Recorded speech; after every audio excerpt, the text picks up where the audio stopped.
Hello and welcome to News in the Church. My name is Jacob Toman, your host for today's discussion on this December 1st of 2022. Today we're going to take a look at three different pieces of news in the church. First off, we're going to take a look at the United Methodist Church and how it's splitting. What are some of the issues going on there? Why is it that the Methodist Church is undergoing the current fracturing that it is undergoing?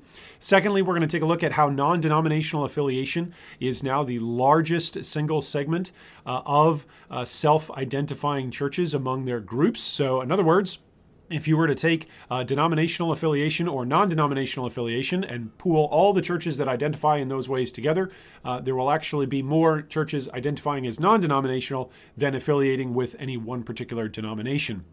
Then thirdly, today we're going to take a look at some news on gender confusion in the church. We're going to take a look at Ligonier Ministries' State of Theology. This is a research endeavor that Ligonier Ministry launches into once a year, where they take a look at the various beliefs that are being held throughout the United States among those who profess themselves to be Christians. And so we'll take a look at how gender confusion is actually cropping up and how beliefs are shifting in the midst of the moment in the United States. Our first piece today is from the AP News, and it's titled, "United Methodists Are Breaking Up in a Slow Motion Schism." It was written by Peter Smith and originally posted on October 10th of 2022. United Methodists have for generations been a mainstay of the American religious landscape, one of the most geographically widespread of the major Protestant denominations. Their steeples visible on urban streets, in county seats, and along country roads. Their ethos marked by a firm yet quiet faith, simple worship, and earnest social service. But the United Methodist Church is also the latest of several mainline Protestant denominations in America to begin fracturing, just as Episcopal, Lutheran, and Presbyterian denominations lost significant minorities of churches and members this century amid debates over sexuality and theology. In annual regional gatherings across the U.S. earlier this year, United Methodists approved requests of about 300 congregations to quit the denomination, according to the United Methodist News Service. Special meetings in the second half of the year are expected to vote on as many as 1,000 more churches, according to the conservative advocacy group Wesleyan Covenant Association. Scores of churches in Georgia and hundreds in Texas are considering disaffiliation. Some aren't waiting for permission to leave. More than 100 congregations in Florida and North Carolina have filed or threatened lawsuits to break out. Those departing are still a fraction of the estimated 30,000 congregations in the United States alone, with nearly 13,000 more abroad, according to recent UMC statistics. But large United Methodist congregations are moving to the exits, including some of the largest in Arkansas, Georgia, Louisiana, Oklahoma, and Texas. The flashpoints are the denomination's bans on same-sex marriages and ordaining openly LGBTQ clergy, though many see these as symptoms for deeper differences in views on justice, theology, and scriptural authority. The denomination has repeatedly upheld these bans at legislative general conferences, but some U.S. churches and clergy have defied them. This spring, conservatives launched a new global Methodist church, where they are determined both to maintain and to enforce such bans. A proposal to amicably divide the denomination and its assets, unveiled in early 2020, has lost its once broad support after years of pandemic-related delays to the Legislative General Conference, whose vote was needed to ratify it. Now, the breakup and the negotiations are happening piecemeal, one regional conference at a time. New York Bishop Thomas Bickerton, president of the Council of Bishops, issued a statement in August denouncing a constant barrage of negative rhetoric that is filled with falsehood and inaccuracies by breakaway groups. In particular, he disputed allegations that the church is changing core doctrines. But he said the denomination seeks to find a balance between encouraging churches to stay yet enabling them to go. "It's a both and," Bickerton said in an interview. "We want people to know straight up front that we don't want them to leave. We need traditionalists, we need centrists, we need progressives willing to engage in a healthy debate to discern what God's will is." But more departures are expected next year. In just the Western Pennsylvania Annual Conference, about 300 of its 800 churches have begun inquiring about the process of leaving by the end of 2023, according to the Wesleyan Covenant Association. Not all may follow through, but some see it as inevitable. We feel like to stay the same in our mission and theology, we need to change denominations, said the Reverend Steve Cordell, lead pastor of Crossroads Church. Based in Oakdale, Pennsylvania, it's one of the largest congregations in the conference. It's considering going independent or joining the Global Methodist Church. A few miles away in Bethel Park, another Pittsburgh suburb, Christ United Methodist Church remains committed to the denomination. The Reverend Chris Morgan said his church has a big tent of liberals and conservatives, with most congregants leaning in towards the center. The church recently hosted an educational series on hot topics, including the schism, guns, abortion, and COVID-19. Instead of becoming like society, we're trying to become an example of what it looks like to disagree and still treat people with respect and care and love, Morgan said. He was far from the only one to see a parallel between the Methodist debates and broader societal polarization. We live in a world of division. Just look at our political front, said Bishop David Graves, who oversees the South Georgia and Alabama West Florida conferences. Both conferences have dozens of congregations moving to the exits, though the large majority are staying so far. Graves said he wants to help enable churches to leave if they want, but has spent long hours urging them to consider all the factors and be sure it is God's will. It is very taxing, he said. Those are intense meetings. Conservatives say denominational leaders are making it difficult for those who want to leave to do so. However, currently, churches may leave after paying 2 years' worth of apportionments, essentially denominational dues, plus their share of unfunded pension liabilities. Conferences may also impose additional requirements, and some are asking for a percentage of the property value of church buildings. In many cases, the requirements are onerous. They are punitive, said the Reverend J. Therrell, president of the Wesleyan Covenant Association, a conservative advocacy group that is working to help churches jump to the Global Methodist Church. Bishop Karen Olivito of the UMC's Mountain Sky region, who in 2016 became the UMC's first openly lesbian bishop, said via email, "It is extremely wounding to LGBTQ persons that our very personhood is being used as a wedge to disrupt unity in the church." She expressed hope that UMC churches will be safe places for all people, regardless of sexual orientation or gender identity. Conservatives have lamented that UMC has failed to enforce its book of discipline on standards for ordination and marriage. Olivito said, however, that sometimes the Holy Spirit runs ahead of us and gives us a glimpse of the future to which we are called. This is certainly the case across the denomination, where LGBTQ persons have been examined at every step of the ordination process and found to possess the gifts and graces for ordained ministry. United Methodists are part of a global movement that traces their origins to the 18th century English revivalist John Wesley, who emphasized personal piety, evangelism, and social service. American membership has declined to about 6.5 million from a peak of 11 million in the 1960s. Overseas membership soared to match or exceed that of the U.S., fueled mostly by growth and mergers in Africa. It's too early to say if there will be widespread departures from international churches. African churches, for instance, often combine conservative stances on sexual issues with progressive views on the economy and colonialism's legacy. Several African bishops issued a statement denouncing conservative advocacy groups, including one called the Africa Initiative, for collaborating to destroy our United Methodist Church. The Africa Initiative replied that it respected the bishops, but would continue its efforts to see biblical Christianity taught, lived, and sustained.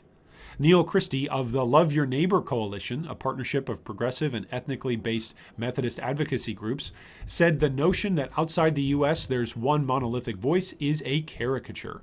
The coalition is promoting a more decentralized church where regions could make their own decisions on issues such as LGBTQ inclusion based on their cultural contexts.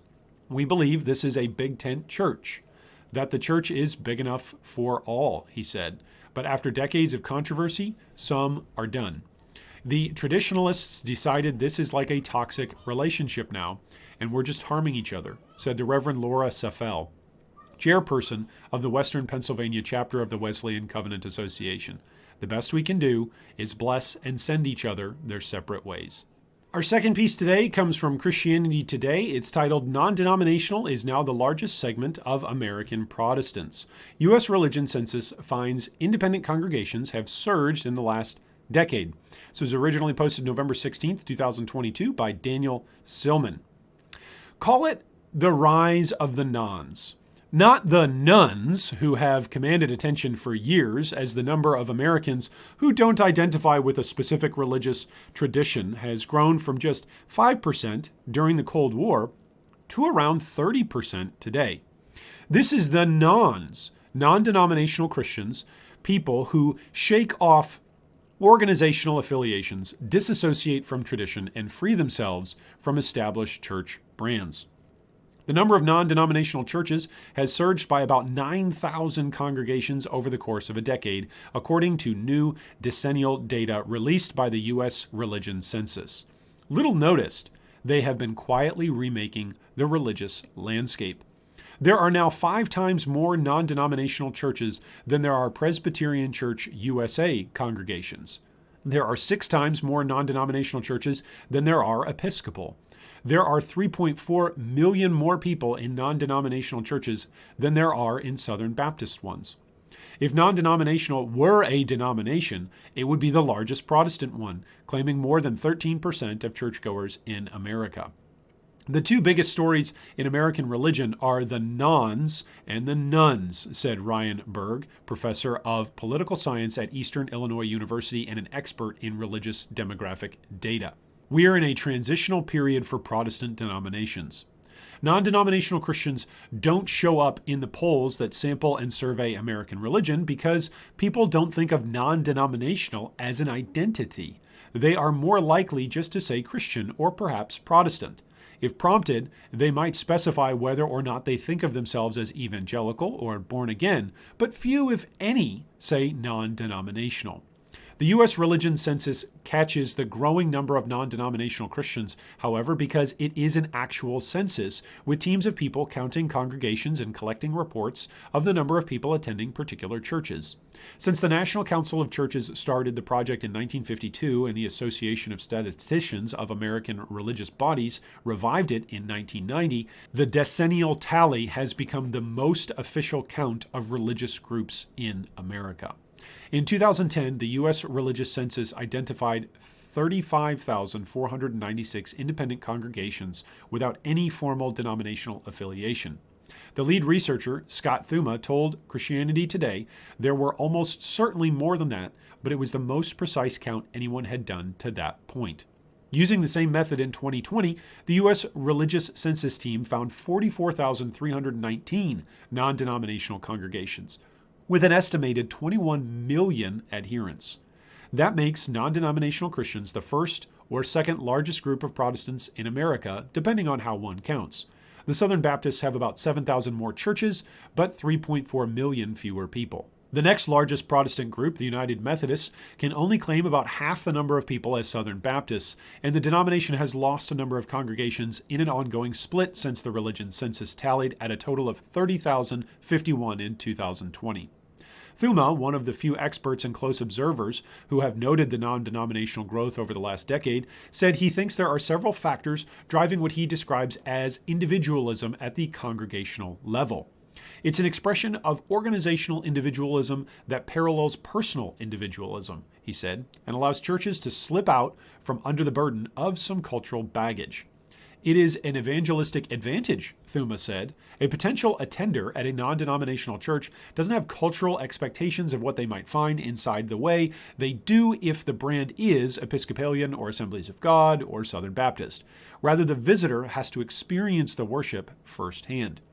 That may be especially helpful for evangelicals who are concerned the term evangelical has become toxic. Whether this is due to ties with Christian nationalistic rhetoric or former President Donald Trump and the Republican Party, I'm hearing folks all over trying to find more suitable language to describe themselves than evangelical, Thuma said, as if the brand is tarnished beyond repolishing. The growth of the nons has also been supported by an ecosystem of publishers and parachurch organizations that produce non-denominational religious content. Historically, denominations supplied churches with music, Sunday school curricula, and Bible study curricula. They also arranged mission and service trips. But that has changed, and congregations are more likely now to shop around. Today, even some denominational churches end up being functionally non-denominational, Thuma said, defecting in place or quiet quitting, and crafting their own local brand. That doesn't mean evangelical denominations are disappearing, though. According to the U.S. Religion Census, a lot of evangelical denominations saw a slight decline, but their numbers didn't plummet. The Christian and Missionary Alliance lost about 200 congregations between 2010 and 2020. The Churches of Christ lost about 700, the Foursquare Church 400, Free Will Baptist 350, the Church of God, Cleveland and Tennessee branches 180, the Wesleyan Church 150, and the Vineyard about 50. The Anglican Church in North America, despite emerging as the most prominent of the many groups that separated from the Episcopal Church, declined from 913 churches to 873. Other denominations grew, but also not by a lot. The Southern Baptist Convention and the Assemblies of God increased by about 500 congregations each. The Presbyterian Church in America added about 100, the Church of the Nazarene 100, and the Evangelical Free Church 250. Some black Protestant churches have seen modest growth too. The Church of God in Christ added more than 300 congregations between 2010 and 2020. The Christian Methodist Episcopal Church grew by about 150 churches, and the Full Gospel Baptists by about 100. The census data captures the religious landscape right at the start of the COVID-19 pandemic, according to Cliff Gramich, chair of the Statisticians Association Committee that undertakes the decennial count. Some information may have come in a little before and some after religious organizations started to feel the impact of the pandemic. The 2020 report will serve as a benchmark for later studies for any long-term effects. Increasing affiliation or disaffiliation in response to the pandemic and its aftermath will take time, Gramich said. Because the census counts congregations, the data also shows regional differences more clearly than most religious polls. Roman Catholicism, for example, which has grown at least in part with immigration from Latin America, has shifted south and west. There are individual congregations in Nevada, Arizona, and California that claim 6,000 to 10,000 adherents, though those people likely don't show up at every Sunday Mass. Florida and Texas have both seen growth in the number of religious people, which seems related to their increase in population. On the other side of the country, religious adherence is declining in the upper Midwest. The data shows that many counties have seen about a 5% decrease in actively religious people in the course of a decade, which is probably not perceptible to the average resident, Burge said. For most of America, it's relative stability. As the nones and the nons continue to grow, though, observers may be forced to revisit some of the common explanations for changes in religious affiliation. The late Rodney Stark's idea about cultural tension, for example, has been used a lot to explain the decline of left-leaning Protestant churches and the numerical success of evangelical congregations. But that thesis, long met with skepticism by experts in the field, doesn't fit with county-level data about religious diversity or account for the recent evangelical fluctuations and the many Christian congregations slipping free of denominational identity. Whatever the explanation, it's clear the nons are growing, just like the nuns. And in the coming years, it's likely more Protestant churches will leave denominational names behind.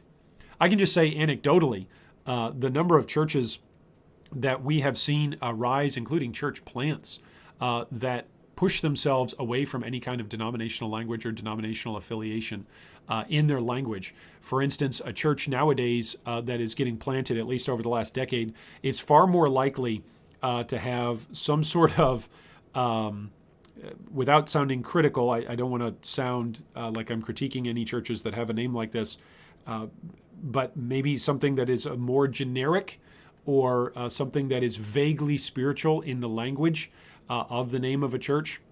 For instance, you might find a church that's going to be named Grace Church or Faith Church or Church of Redemption or the Healing Church, or you might find a church with a name like Journey or like Destination or Grove or The Mountain or other names that are going to be just general, generic, single-word titles that you can give to a church that will be completely unaffiliated, completely disassociated with any denominational affiliation. And that includes churches that actually have denominational affiliations, even churches that are denominationally affiliated in their naming, whether that's renaming a church or whether that's church plants that are going out and new churches that are cropping up. They're far more likely now in their names, as Christianity Today speaks of it, in their branding, to speak of themselves in more broadly generic spiritual language than in specific language. And there's this great line in this piece that I really appreciated here in Christianity Today that says that it's really about essentially having folks having to step through the door and experience worship in order to get a sense for what they're actually walking into. While I personally would not enjoy that as a visitor, I would like to know ahead of time where I am going to go and worship and what are the particular beliefs and what are the particular distinctives of that church. Why is it that this church exists when there's another church that's up the road? What is it that sets this church apart? Whether that is tradition, whether that is theology, whether that's an issue of doctrine, whether that's an issue of particular practice. I myself, this is just personal, I prefer having a little bit more definition built into a name of a church. So that way folks know coming in to a church, or at least they have the opportunity to do some research prior to walking into a church if they'd like to nowadays, rather than, as this line so beautifully puts it in this Christianity Today piece. I need to give credit again to the author here, to Daniel Silman. He worded it really well, that folks have to come in and experience worship before they can really identify what the particular beliefs and practices are of a particular church. And that as a practice is very interesting to me. It's almost counter to the way how merchandise and the way how experiences are actually articulated or are marketed in today's very heavy capitalist, materialistic American moment of culture, where a try it before you buy it and a full refund is available to you, and that sort of language in a business space is almost expected, where you're expected to be able to return something, where you're expected to be able to maybe try something, where you're expected or given a pass for a service, like, hey, here's 1 month free or 1 month as a lower rate in order to get you to try a service before you really buy into a service. It's interesting to me that churches, and specifically non-denominational churches, but denominational churches as well, in their naming and in their, as Daniel Silman puts it, in their branding, they go away from anything that really gives them any kind of definition, and that's very interesting to me. It's almost counterintuitive. This sort of approach to getting folks in the door, and hopefully they can just have a great experience, and then we'll walk them down the road from there. It's a very interesting change and shift, I think, in American Christianity that we're seeing. All right, our third news post today is called Gender Confusion is Rising in the Church. This is by Ligonier Updates, and it's essentially a commentary piece off of the data that is done by the State of Theology. I'll tell you a little bit more about the State of Theology here in a moment, but this is just the piece here by Ligonier. So here's the graphic for you. It says in 2020 and 2022, here's the shift. Who determines your gender? You or God? Not long ago, most people dismissed questions like this one as absurd. But in recent years, rapid and alarming changes have taken place in American views on important ethical issues such as gender and sexuality. Ligonier's 2022 State of Theology survey reveals that nearly half of U.S. adults now believe that gender identity is a matter of personal choice.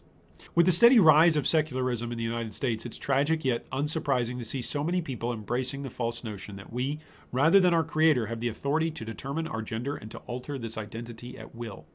More disturbing, however, is the finding that 37% of professing evangelicals now also think that gender identity is a matter of choice. These survey results represent an increase of 15% in only the last 2 years. We asked Ligonier teaching fellow Dr. Stephen Nichols to address this finding from the survey. Listen as he speaks on the important relationship between our ethics and our theology. There is a YouTube video that is linked. Of course, you can go and watch this on your own time to hear Dr. Nichols' understanding of what's going on. The rise of unbiblical views among American evangelicals on the subjects of gender and sexuality seems to expose the influence of a secular worldview that is making deeper inroads into the church. These survey results also indicate an urgent need for clear biblical teaching on ethical issues among Christians.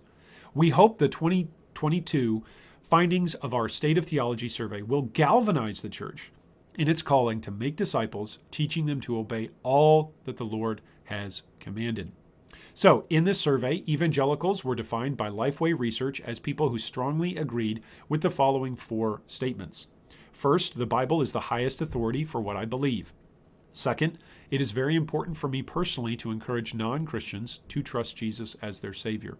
Third, Jesus Christ's death on the cross is the only sacrifice that could remove the penalty of my sin. Fourth, only those who trust in Jesus Christ alone as their Savior receive God's free gift of eternal salvation. So that's the definition for this particular survey. So the survey shows that over 2 years, this change in belief is up 15%. That's Ligonier's data. Now, where they're getting that data from is, of course, from the State of Theology survey that they have collaborated with Lifeway Research to do. There's a ton of findings here in the State of Theology. I'm sure we'll reference this in the future here in News in the Church, or potentially in Around the Web, or potentially even in RF Originals. I know I've cited it in a couple of things that I've done as well over the last year and in years previous. But it's very, very revealing as survey data about what people are believing at any given moment in time, those who are self-identifying as Christians and as evangelicals as defined by those 4 questions that we just went over. So this will be linked as well. There's a ton of data in this. I don't want to overwhelm you with it. It would take hours upon hours to read through everything, but there's several questions that get asked of folks through the State of Theology, and one of them is the one that reveals where folks are at in their beliefs regarding who determines our gender, whether it's us or whether it's our Creator. Well, thanks so much for joining us today for News in the Church and for our discussion topics today. We hope that this has been edifying for you. We hope this has been in some ways encouraging to you, to equip you to better engage in discussions regarding your faith and your beliefs in the world around you. Thanks so much. We look forward to seeing you next time.